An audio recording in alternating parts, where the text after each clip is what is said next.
People, Deluded, I'm back again. Thank you very much for tuning back in. Now, you lot know me. I'm a fan of Granit Xhaka. I believe he is a good player, people. I'm not going to sit here and lie to you. I think, if you listen to my words carefully, I think squad, he can contribute. I have my reservations as to whether he's good enough to be a regular in the side, be on a rotation option, or be a regular in the side in which you're naming Arsenal's lineup. He actually is one of the first names on the team sheet 9 times out of 10 and has played a ridiculous amount. I have reservations with that.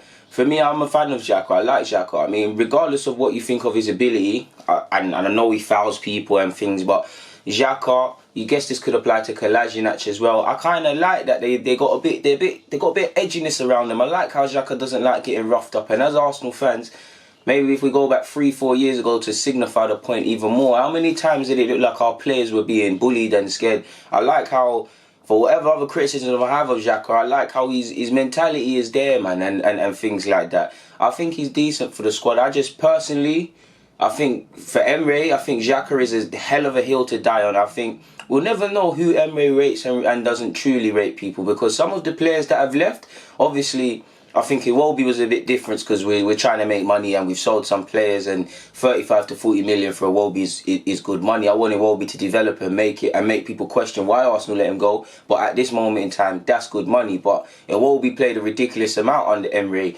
Obviously, Mustafi is a poor footballer, but he played a lot. So I guess we don't really know Emery's thinking. Koscielny obviously had the madness. Monreal's gone as well. We don't really know what's gone down in that dressing room when people were making up their minds in regards to departures. Clearly, we're getting to see the true Emery now, in that he's been allowed, together with Raul Sanllehi, Hosfame, Edu and the rest of them, to farm players out that just simply aren't good enough. And to be fair, we'll do this for another vid probably, but from a departures, in fact we might do it in 2, but from a departures point of view, it's definitely been one of the best, in fact the best summer in terms of departures in recent years from Arsenal. Let's keep it 100.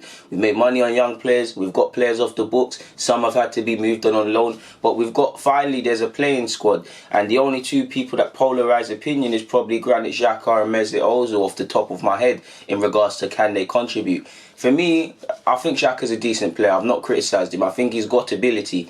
But the cons to that is I don't see the pros of having him in the side outweighing the cons to consistently being in the side, if you get what I'm getting at, people. Because it's not like Xhaka dictates... It's not like Xhaka does all the things Xhaka does with the fouls and the switching off and the moments of madness. It's not like he does all of that, but dictates the tempo of the game for us, in which I can say, alright, cool. Obviously, I see what Emery tries to make him do, in that Xhaka is the one who receives it off the centre half and starts the second phase of play. The first phase of play obviously being when our keeper distributes it either to the fullbacks or the centre half. So I get why Xhaka's in the team, people.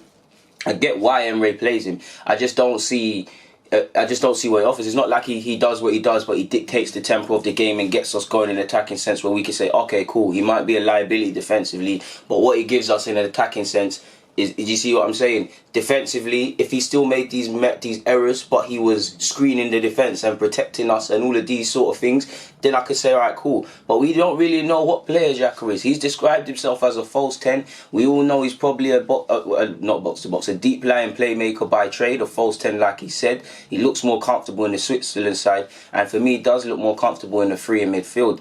But we don't know what actually he is, people. You could technically class him as box to box on the basis of he's actually always in the opposition box when we're making phases of play, and he obviously tries to defend as well. I like Xhaka. I just feel I have seen improvement. I'm not going to sit here and lie. We need to keep it 100, people. There's times he's been scapegoated. He has had good form and good periods, but not 9 times out of 10 with the good form and stuff. And he's actually improved his discipline to a degree as well, and gets a bad rap for that.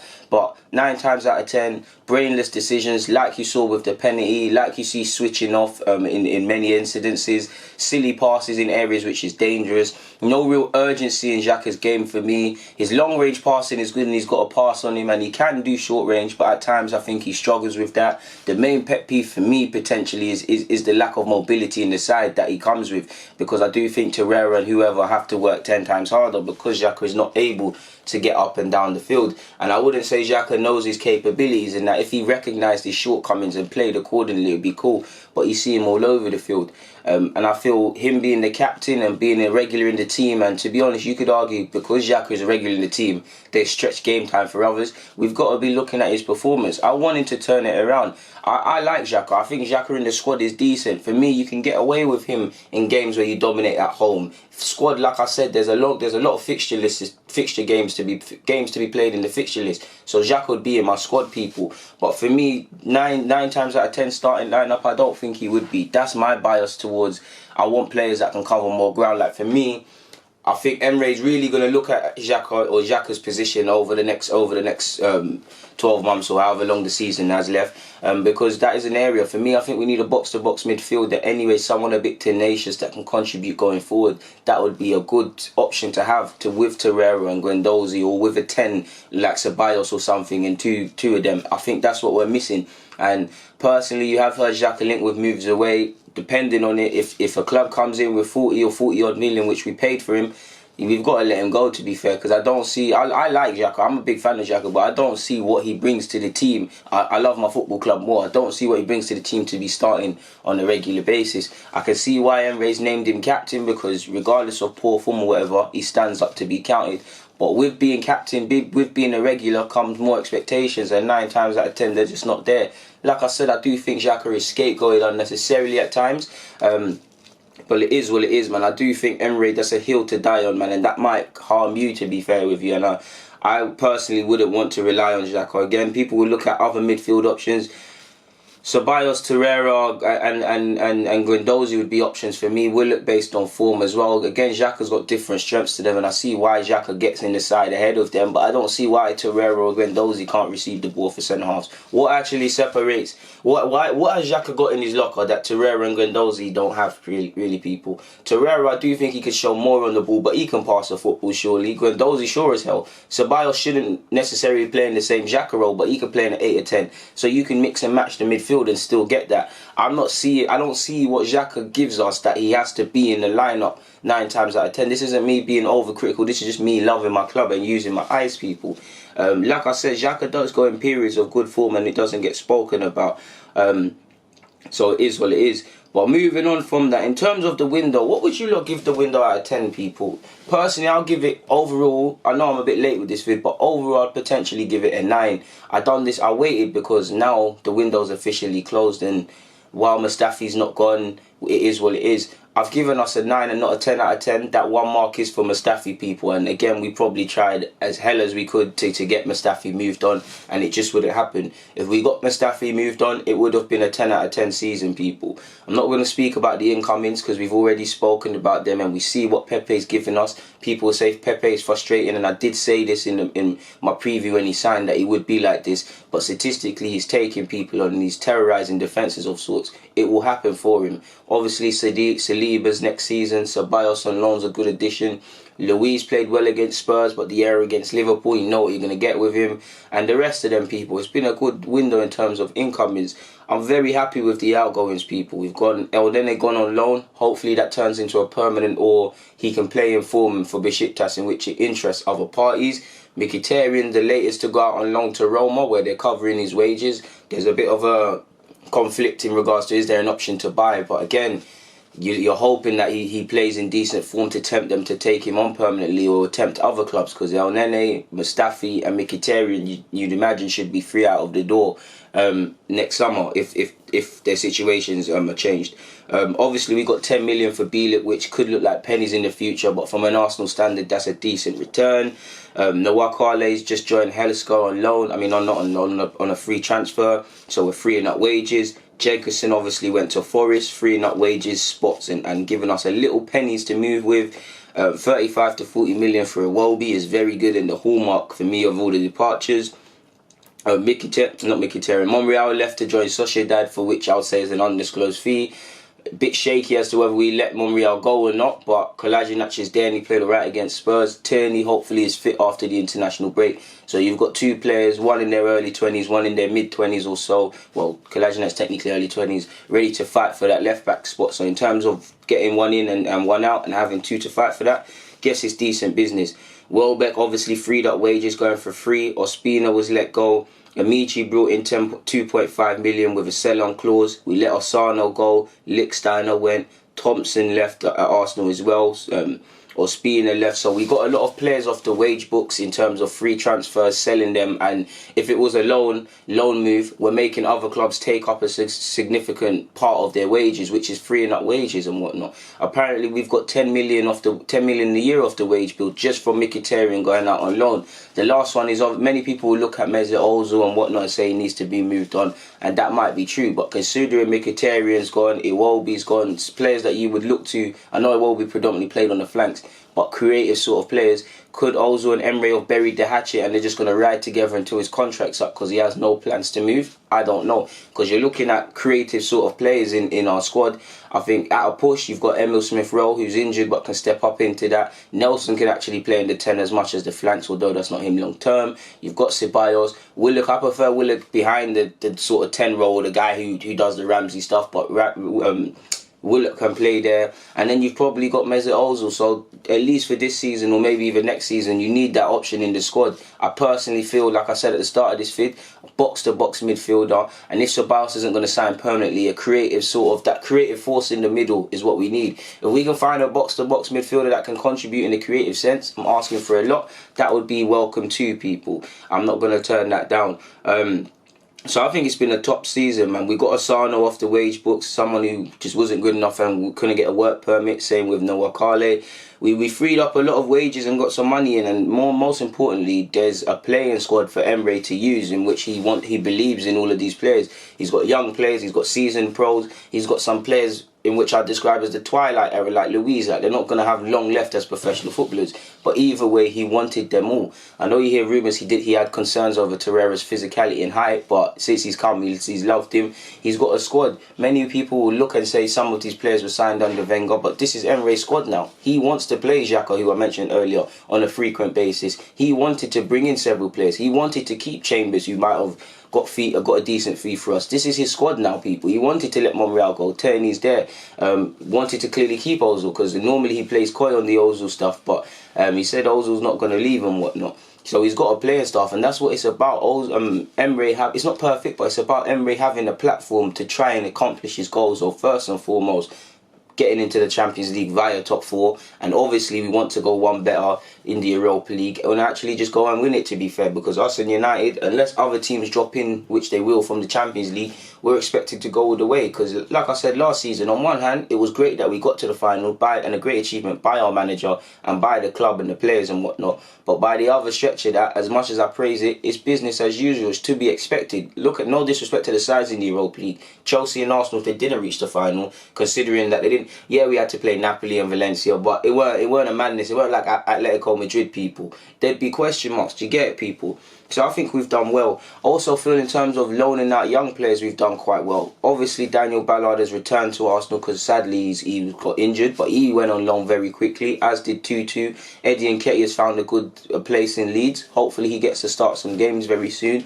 There's been some good movements and things like that, man. So all in all, I think it's been a top pre-season, or top transfer window, better yet. Obviously, Mustafi brings it down by a point. I'm sure that Mavropanos, if he wasn't injured, and Emil Smith-Rowe, the club might have looked at temporary situations for both players, unless Emery wants to use them. I personally feel with Mkhitaryan's departure and sadly Emil's injury, that could present an option in the squad for him potentially. Or you'd imagine is going to be here until January, which last year he went out on loan to Leipzig. So could it be I don't want to say a blessing in disguise, but blessing in disguise in that he kind of takes one of the positions that Mkhitaryan and Iwobi vacated. He gets some minutes with the first team squad. He trains and whatnot. Because last year, Emil was that Saka in that he was travelling with the squad if he wasn't named in the match day. It's all about how many games. It's about getting fit first and foremost for Emil Smith-Rowe. But it's about how many games realistically is he going to get from now to January. Because I think January, he needs to, if he's not going to be here, he needs to go and play some significant senior football. Staying fit is key. In the last season and this season since it started, he's had rotten locks with injuries, and it's kind of halted his progress of sorts. But that's it, to be fair, man, because obviously Saka is probably, you'd imagine Saka, well, Martinelli and Saka are going to get the minute, are going to be distributed the minutes Mkhitaryan would have occupied in Iwobi, but you'd imagine Saka directly takes that the position that was vacant by Iwobi on the left-hand flank. You'd imagine Mkhitaryan's space is vacated by Emil Smith-Rowe and whatnot. Obviously, Joe Willock, I don't want to say he takes El Nene's place, but we've let midfielders go. He boosts up the rankings. Martinelli, we're taking our time with him. He's barely played first-team football, but he hasn't featured for the 23, so he's somewhat firmly part of the first team as someone we're developing and stuff. And there's talk of him being converted into a striker. We know he can play on either flanks. That's neither here nor there for myself, but it's exciting, people, man, really and truly. If we can do some business in January, I'd love a box-to-box midfielder. I'd love a centre-half. We could have a good squad. I think we've got a good squad now. We've got teething problems. You look at the statistics. Only a handful of teams this season have conceded more goals than us already, people. I saw statistically. In fact, let me go on the... So it's not like I'm making this up. Let me go on the Twitter. I was on Orbino's Twitter. He's a good Arsenal account. He does all the data stuff, you don't know all the analytical stuff. But looking at it, only 6 teams have conceded more goals than Arsenal in the Premier League this season.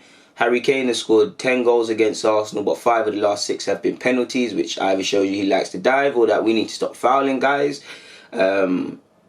What else is there? I think that's the only statistics we've got, people. And we allowed at a point 23 shots from Liverpool in that game. So we've still got to learn how to keep clean sheets, learn how to get rid of defensive errors, learn how to remain focused for large periods. But at least the playing staff is there, because this time next time next year, we should be going into this season, or the season should have started in the Champions League, trying to progress and whatnot. If we don't get the Champions League, people, somebody's got to answer for it. It might be Emery, because on one hand you'd think I wouldn't say it directly impacts, because I think he's here for the long term, but on the other hand, if he's been allowed 70 million on Pepe, players have been leaving the club, players have been brought in, and you don't get top 4, ultimately it's the players playing. But you have to look at what Emery has done over the season. Of course you have to question the players, and we'd have to question what we're doing, because anything less than top 4 is failure. I know many people look at how United have played and how Chelsea are, and say Arsenal have to get top 4. It's a definite Arsenal going to get top 4 because of them sides, completely forgetting that our manager joined a year ago. We haven't got the best of playing squad. We've still got teething issues, but I do think we have a fantastic chance of getting top 4. We need to perform better in the top 6. Our ability to keep clean sheets and how we perform away from home is what is going to make the difference. But so far, so good. I didn't agree necessarily with the game plan against Liverpool, but I saw a clear game plan, like I said in my reviews, that I believe the players and Emery were working on all week, and they tried to implement it, and it did work until obviously we got ripped, and individual mistakes by Luiz allowed them to score 2 goals. We can harp on about ifs and buts. The facts are them individual mistakes were there. The facts are I'm seeing our players better learn game plans and implement it in the week and actually stick to it at times. I do think you need to tweak it, and I think it was on Emery to tweak it against Liverpool, but the players stick to it. They didn't hide. They stuck to the game plan of staying rigid. Against Spurs, it was similar to what we did last season, but slightly different. You look at the press. Last season, we were pressing their centre-halves at any opportunity. This season, we pressed them, but it's like we waited for their centre-halves to get into a certain area before it set alarms off for us to press. So again, we've been working in pre-week, in the week and whatnot, and coming with a game plan. I do want to see us get better at that, of course, but there's encouraging signs. This season's not going to be easy. I don't have the fixture list to hand, people, but I know we've got a tough game against Watford away. End of the month, the one I've been looking at and mentioning every vid, United on a Monday, the 30th of September. We haven't travelled to United well. Last season, I think Emery set us up perfectly, and we messed it up, people, because of, again, individual errors. I want to win at Old Trafford. People, apologies for that. My laptop, my camera's talking about updates, but that's all I was going to wrap up and say. I need to see improvements, but so far, so good. But there's no hiding place. If we don't get top 4, I don't think it matters what the other clubs are doing, but if Arsenal don't get top 4 or put in a proper shift and an improvement from last year, there's got to be question marks, because it is there for the taking. But it's about showing it. It's about dealing with the fixture pile-ups and getting through it. All of the squad will be utilised and needed. We can't expect Aubameyang, Lacazette and Pepe to just do it all the time. They have to make the difference, but there's going to be games they're not at it. Other people need to take the mantelpiece. We need everybody in this squad to step up, because they will be needed, people. It's going to be a tough season. On this moment in time, we're challenging for all, apart from the Premier League. We have a chance of winning everything, do we not? FA Cup, Carling Cup. Obviously, we're still in the Europa League. Whether the the things change, it's a different story. But we still have an opportunity. So the squad will be needed, people. And everybody's got to hold themselves to a high standard, because it's not going to be easy. It's going to be tough. It's going to be hard. It's going to hurt, people. On that note, I've got nothing more to add, so I'm going to get out of here, man. People, Deluded, thank you for watching and rocking as usual. And like you always do, I'm out.